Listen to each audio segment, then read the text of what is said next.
The thing is, and this is what I always tell the industrial workers, there is an almost one-for-one correlation between understanding your system, being able to act on your system, actively tinkering with your own system, and being able to fend off cybersecurity. Like, if you look at the very big hacks that happen, it's usually people who are not in charge of the system.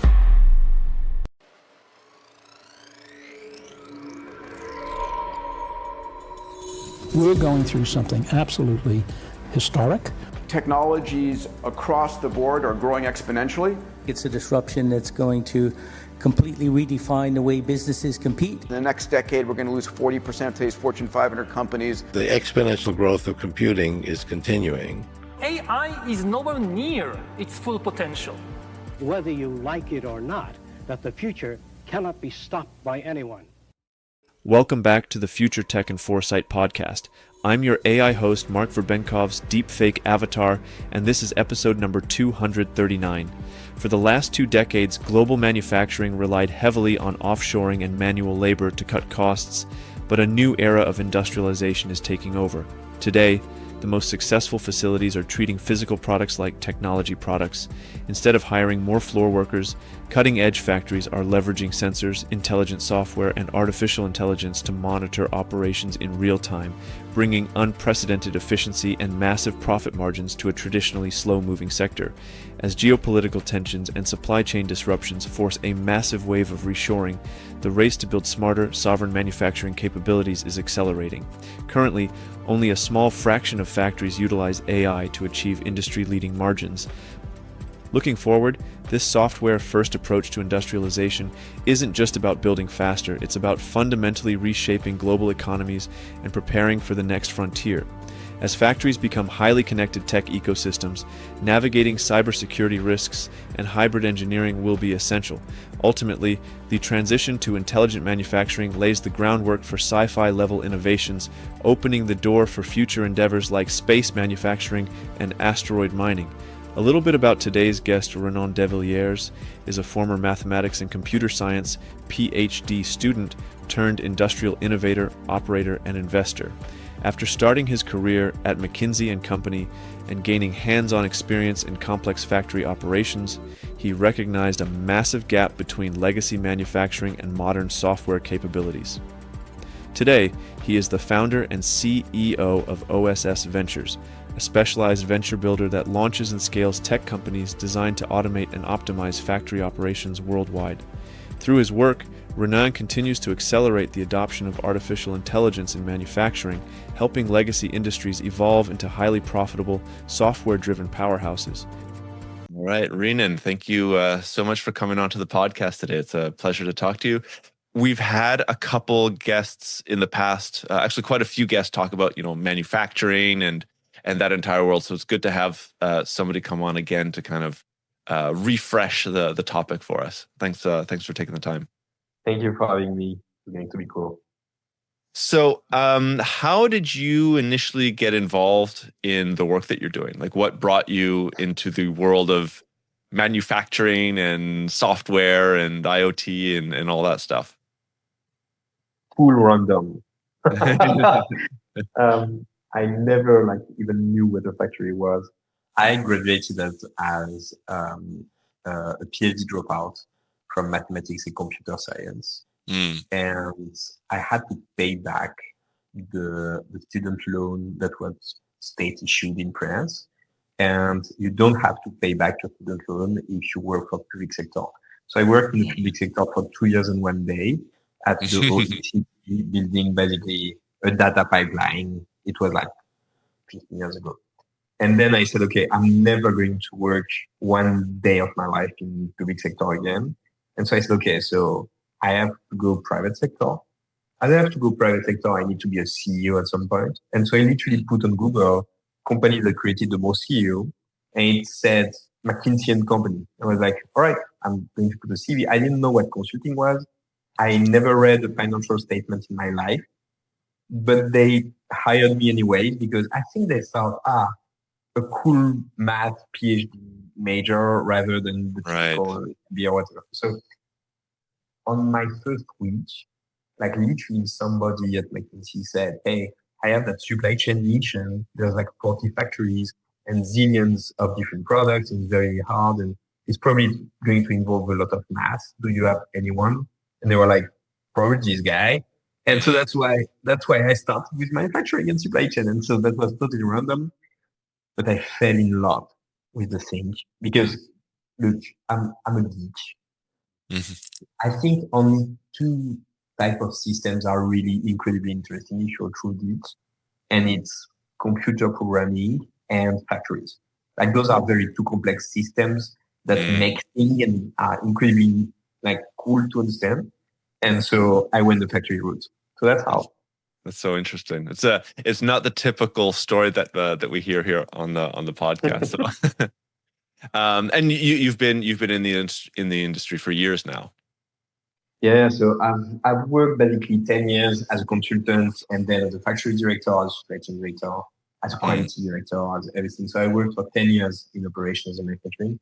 Then I created a technological startup in San Francisco, AI for recruitment. I sold my shares in the company 5 years later, and I went back to manufacturing and basically creating software and AI companies for the world of manufacturing. So I've been basically in the field for the past 15, 18 years. Wow, really interesting. So the changes in that industry must have just been pretty fascinating over the last, almost 2 decades now. Yeah, it's great. But when I started in manufacturing and operations, like the thinking was the world is at peace. We need to work with the Chinese, and we're going to think and produce in the West, and the Chinese are going to produce. And so there was that movement of sending every single factory abroad, basically. And so there were a lot of processes to be made. That was like 10 years. Then for 5 years, there was like COVID, and there was like rare earth, and so people started realizing, oh snap, like raw material is a shit show, supply chains are not working. And then there was the rise of China, and there was the war. And so now it's about, oh snap, we need to reshore everything we can. We need to have sovereign supply chains. We need to actually be able to create chips in the US, because otherwise it's going to be not a good story to tell our kids. And there has been that oh snap moment, basically after COVID. And just to give you a sense of what's happening right now, in the next 2 years, there are going to be more new factories than in the previous 10 years combined in the US. So that's the scale of what's happening. Yeah. Fascinating. And these are all factories that are going to be more modern and going to be more efficient theoretically. They're not the factories of yesterday, which are probably not infused with all sorts of IoT infrastructure and different things like that. Maybe you can touch on that. Like maybe what's the difference between like a factory now and 20 years ago? So 20 years ago, every single factory got reshored to low-cost countries because automation was at a certain level and there was no white-collar automation. So you want to do production planning, get your Excel, my friend. And so that was basically the way of operating. And credit is where credit is due. Tesla came. And Tesla just reinvented how to do the thing. I think in the textbook, in the history textbooks, Tesla is going to be seen as Toyota has been seen like 20 years ago when they invented it. And so Toyota brought a true tech mindset to organizing a factory. So you up people leverage, you put software in the product so you can have basically the hardware being all the same, but via software you do the product development. You also think the thing as an operating system. If you take a car, which is not a Tesla or BYD or Xiaomi, there are like 60 different suppliers doing 60 different subsystems. And so you cannot control all those systems, and you cannot, God forbid, software define all of those 60 systems that are not interoperable. If you go to a Tesla, there is one single system, and you can literally update the braking profile of your brakes via Wi-Fi, because you thought of integrating the software to a layer that is deep. And the reason why this happens is because most Tesla engineers were ex-Apple. And so they basically put a smartphone on wheels. Interesting. I didn't know that. So the first thing that's fundamentally different in the new factories is that the product is a tech product. And the car is a tech product, but you have a lot of other products that are becoming tech products. Believe it or not, like your kitchen is a tech product, your cookware is a tech product. So thinking the product like that, we won't reshore products that were made 20 years ago with a certain set of constraints. You won't make the same products when you reshore. You do different type products. So that's the first thing. The second thing that changes is a very simple thing, but very hard to achieve. It's leverage. Industrialization is the act of coding like all the machines, all the things, creating the standard operating procedure, telling basically how you create something. The act of industrialization in factories that are like behind is 4 guys paid minimum wage and just like slaving away and creating the same things all over again. If you go at Xiaomi, it's an AI doing it. And there is like one guy managing 10 AI agents that writes hundreds and thousands of lines of code and standard operating procedures. And so that's the fundamental thing that changed: the product and the leverage. Those are the 2 big things that changed. Interesting. So then it's almost like the company with the better software becomes the better company, not necessarily the better manufacturing, like the bending of steel and like that isn't as important now as the software developers or the software itself within the products. I have an interesting thing about that. So for example, there's that process which is called gigacasting. And gigacasting is casting, but you do the whole hull of a car in one go.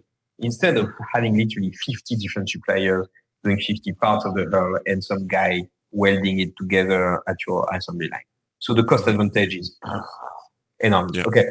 The way you do gigacasting is not by being better at casting. The way you achieve gigacasting is putting 300 sensors and real time looking at what happens in the machine and changing the way the machine is doing the casting. Fascinating. Yeah. To be able to do the hull in one go. And so you can be slightly inferior at like being very good at casting, but you need to be vastly superior at software to achieve that. That's really interesting. Yeah, I wouldn't have thought about that. So it's not just the sensors and the software within the product. It's the software outside of the product within the factory itself that enables the product to be built at a cheaper rate or more efficient, or all these things. Really interesting. Yes, plus very good engineering. So for example, like SpaceX or Starlink or like all those new products are also very, very well designed. But there's also like a zillion lines of code and a lot of thought in the process part. And that process, if you up the leverage, then you can have people very well paid doing interesting things from a mechanical stand view. So for example, Rivian is doing that. Rivian, the re-engineering that they did to the car is really interesting. And all their processes are infused with AI, which make them so cheap. Like, it's already happening.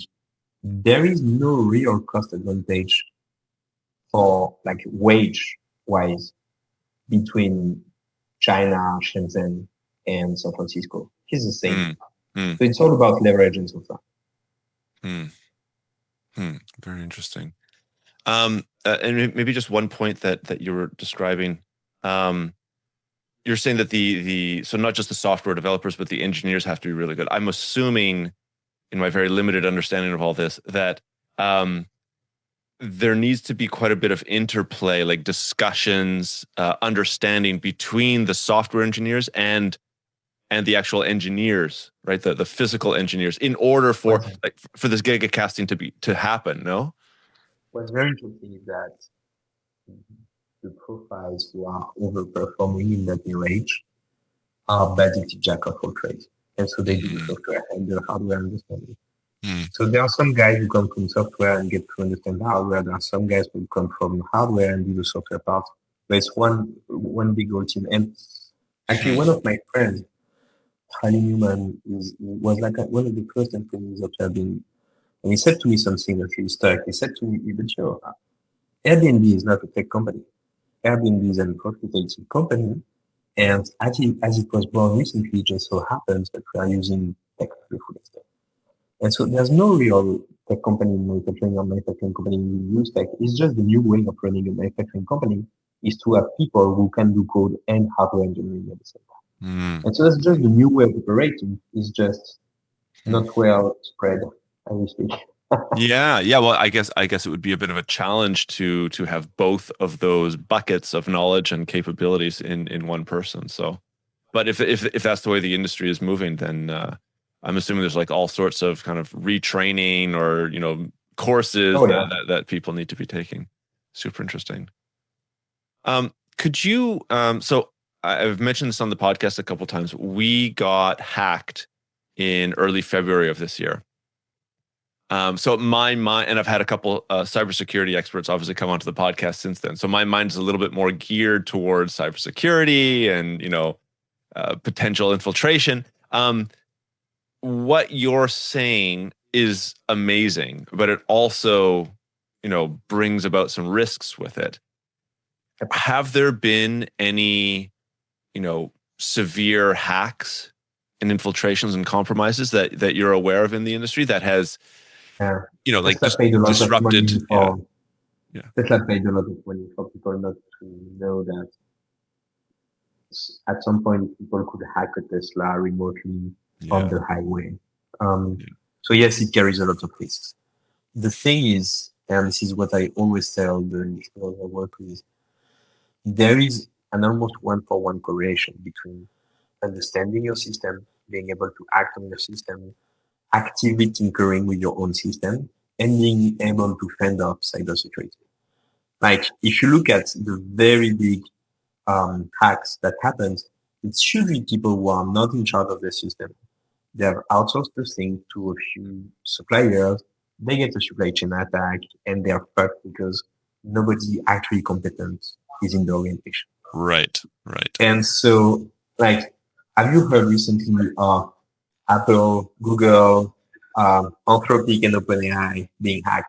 No, because they make a point of being incredibly good at that, and they are in charge of the systems. But they run one of the most critical systems on Earth, and so being blind and not adopting technology is not a good strategy to not get hacked.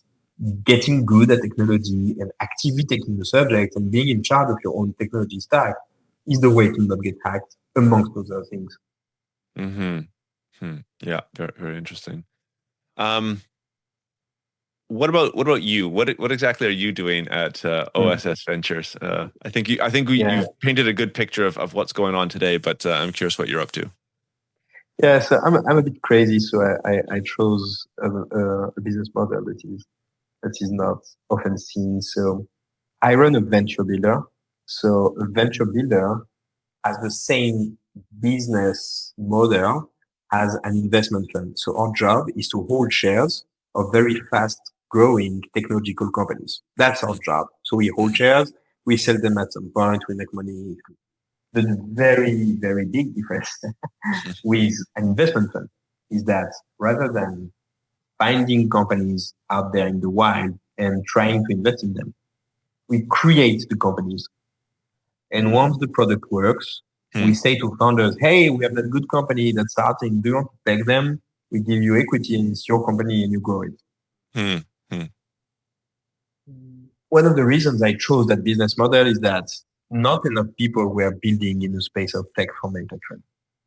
And so I said, okay, I will build the thing myself. So we are 5.5 years old. We started 30 companies. We launched 22.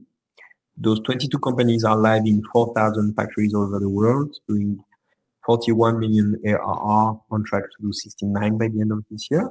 And we have around 200,000 users. So yeah, it's very working cool. Okay. Very cool. It's working okay. I just lied to my wife because after selling my company, I told my wife, you know what? I'm going to be an investor, so I'm going to work less. They're going to see me more, and it's going to be awesome. And that was a total lie. Like I work twice as hard, but it was fun. So, like, is the reason that there's so much uptake because I want? How am I going to ask this? Like, you said at the beginning, there's this new reshoring trend, right? So is it like hitting the market at kind of the right time, as well as just, you know, obviously knowing your stuff and producing the right kind of material, right kind of technologies? I guess my question is also like, if you had done this 10 years ago, would there have been, I guess, as much interest in the United States, or we'd have to go elsewhere and be successful? Absolutely not. Okay. So I've always been a lucky guy in my life. Like that's a constant. Yeah. I started OSS in December 1919, and then COVID happened, and then war happened, and then AI happened, and then reshoring happened. And so those are like kind of the 4 like rocket boosters that are tied on the back of OSS. Yeah. And so it's very easy to operate in the space, if I'm being honest, because like, every other company that I talk to is like, I have those 3 factories in China that are my suppliers, and I don't know how long it will last. And last week, because of the war, there were 3 ships that were supposed to supply me and they didn't. And I cannot hire enough people and I cannot pay them enough. So I need AI to automate and I need so my job is basically very easy in terms of what we do. It's harder on the build side because it's hard to build for manufacturing. It's an environment where there is a lot of constraint. If you fuck up something, someone dies. So you need to be really careful. So there are like pros and cons, but overall, we've seen incredible traction. And also on a more personal note, I like what I do and why I do it, but also I really love manufacturing people because when you run a factory, I run a factory, it's so hard. Like everything can go wrong all the time. The margins are like not that high. You have a lot of people, which is a pain to manage. And so if someone comes and creates for you a solution that really works, you're like, okay, I'm scaling that like tomorrow. And they know how to invest. They are very honest with the things working or not. And they know how to do a big project and everything. So I just love manufacturing people. Like it's just so easy to work with those guys. Like it's very hard for me to like work in B2C where I don't know why something works or not. Like in manufacturing, it's very simple. Yeah, it sounds like they'll be very direct, right? Because if it breaks and it doesn't work, it's like, well, get out of here. Yeah, exactly. Yeah. Could you give us like an example of some of these companies, like specifically what they're doing? Yep. So let me take a very concrete example. So one of the companies we launched 2.5 years ago is called Cognix. And so Cognix is automating the process of new product development for the 90% of new product development that is similar to an existing product. So very concretely, there's a factory right now in Turkey. That factory is producing socks. 90% of new socks are actually an old model of socks, but you make it blue, you create a logo, you do a thing, whatever. And so in the old world, there is like some designer at a New York-based like thing that says, hey, can I put my logo and I want it green and blah, blah. He sends a mail. There's a video call, and they discuss with like an R&D engineer, and then they do a design, and then they take it, and then they do the costing, and then they manually code the machine on the socks making machine, and so they agree, and so all that process is like $25,000 at the very minimum. Make it 50, like most of the time, and it's like on a good day 3 months, on a bad day 9. We automate everything with AI. Fascinating. And the AI literally creates the program for the socks machine, and it creates all the things that are needed in the ERP, and it gives like a recommendation to the designer in New York saying, hey, if you want to design, just so you know, a circular knitting machine works like that.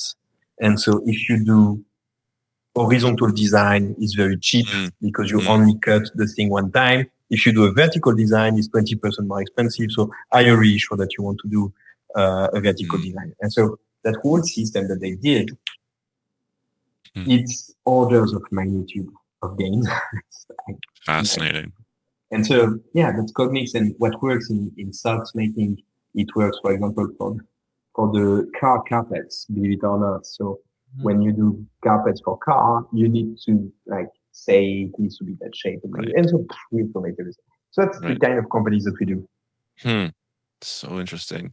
And like, I'm assuming you're not the only one out there that are doing these type of businesses, or you know, if it's even an individual creating similar type of businesses that are just trying to bring the efficiencies to the manufacturing industry. Are you seeing kind of like a larger meta trend with these reshored factories, or these new factories that are coming up? Like, they're just becoming more efficient through the use of AI, through the use of, you know, these kinds of softwares. Like, are you seeing, is it like 10% more efficient? Is it 20% more? Is it 3,000%? You know, like what's the scale here that we're seeing these factories versus, you know, ones 20 years ago? So here are numbers. About 6% of the factories we visited 900 factories in the last 5 years all over the world. So we have a pretty good data set. About 6% of factories are achieving more than half EBITDA more than the average of the industry. 6%. Let me take a very concrete example. I don't know if you are familiar with that company called Shein. It's like an app where you can like buy t-shirts for like $3. Okay. So when you actually like create a new t-shirt at Shein, it's an AI that creates a t-shirt. It's then an AI that creates the program of the t-shirt. And then it's an AI that puts all that programming into the network of supplier of Shein. And then it's an AI that does the routing. And then it's an AI that does the supply chain. And so if your mental model is the average worker for Shein is paid $40 per month, it's false. The average pay, the average salary is $840 per month, which is still low, but it's catching up with Europe and the West standards. And so they are superior because they're doing that. Shein, supply chain department for a 70 billion company, is 150 data scientists. So that's the kind of discontinuity that is happening. And so it is very unevenly spread right now. So only 6% of companies, and those 6%, they are not like fully AI on all verticals. They just have like 3, 4, 5 things that are categorically better than the alternative. Right. But we think in the next 5 to 10 years, half of all factories will be on this model, something like that. So what's that going to do? I mean, this is maybe, well, I mean, maybe this goes back to like a McKinsey and Company kind of question. What's this going to do to the world? Like, if you have hyper efficient, 50% of all factories across the world or something like that are going to be, you know, ridiculously efficient, you know, is this going to drive costs down for most goods? Like, is it going to boost the economy? Like, what's going to happen here? So what's interesting is that when we invented the steam machine and the programmable machine, we basically 10x, 20x the performance of physical things. Like, we all forgot, but our great-grandparents had a very shitty life because the things were very not well made, because it was made with a very low leverage, with people doing things by hand and everything. And like having a fridge, having a washing machine, having like beds that don't break and things like that is a new thing, relatively new in the grand scheme of things. With AI in factories, it is very probable that we are going to see the same kind of discontinuity in the quality of goods and services. But the very interesting thing is, as it became so efficient, the weight of manufacturing in GDP went down. Right. Yeah. Right. Because we invented new things. We invented marketing and podcast, and like there were very few marketing directors in the 1900s. Right. So my standing hypothesis is there will be so much more value created by physical things. It's going to be awesome. I think we are going to have like, for example, if we have the cost of creating a new drug divided by a factor of 1,000, maybe we get drugs like for one guy or for 10 guys or like for a very specific group of people. We get like cars that are very specific to some. So like the possibilities are endless, but I don't think it will become like 90% of the economy or whatever. I think we humans are actually going to invent a whole new things to do and put a lot of value. And so there will be a lot of new value created. Yeah.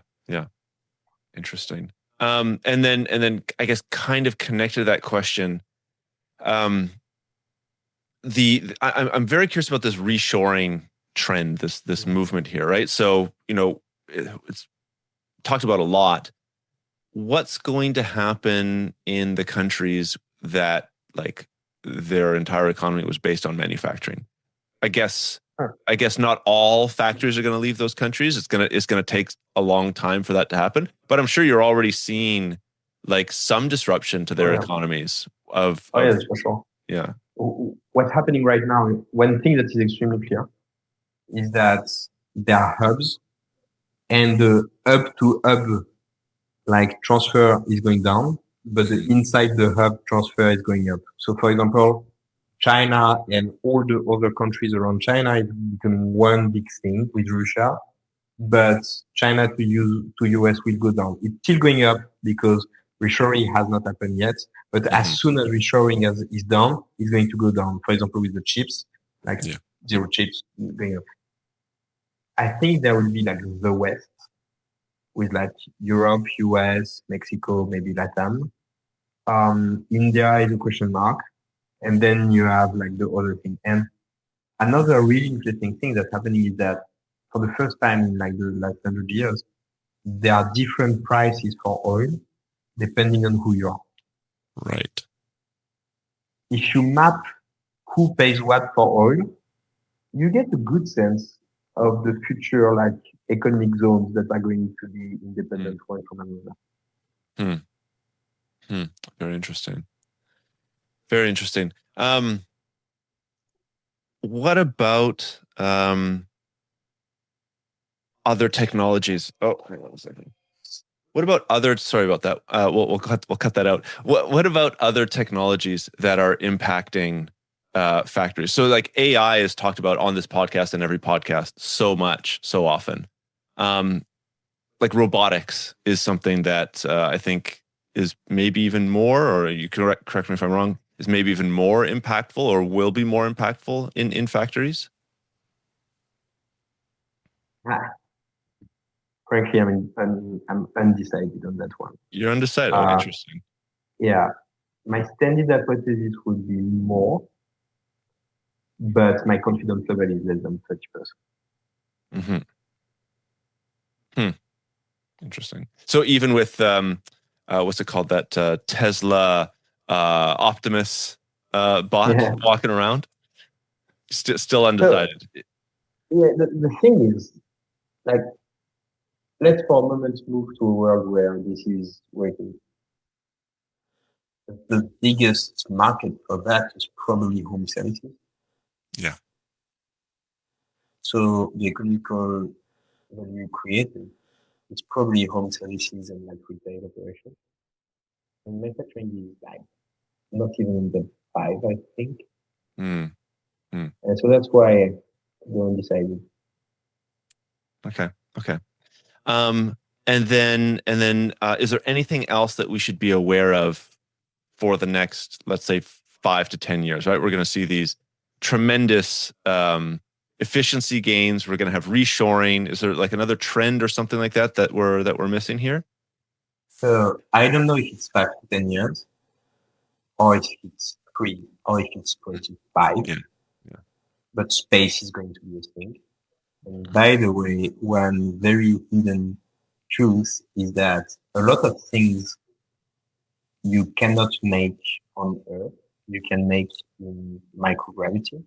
And so there's that crazy company in San Francisco, I forgot the name, but like they're doing space factories.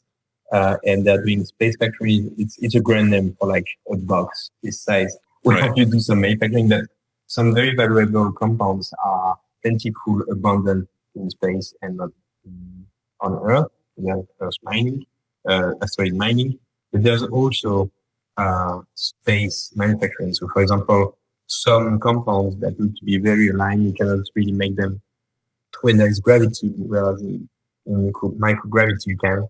And also, if you start to think that Elon is right and the space incentive is a success, then in fact, for 10 years, what can we do if we have a reliable, cheap way of getting material from asteroids to planet Earth? And that's just endless. And so I'm an optimist. I don't know if I will get to live through that, but I think my daughter will. She's 4. We have high hopes in her future. Well, from the exponential increasing changes in technology, what's that expression? Like we overestimate 10 years, but we underestimate the 5 years. So I think based on look, I talk to so many different people from all over the world, from all these different industries. I think we might be able to see something within our lifetime when it comes to these asteroid mining. Now, maybe not like outside of the solar system, but within there, I think there's a good chance. I'm optimistic about that as well.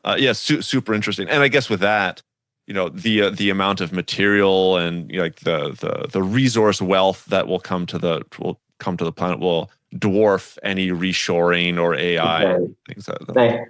To me, our mental model is still like before we even get to discover that actually the US is a continent.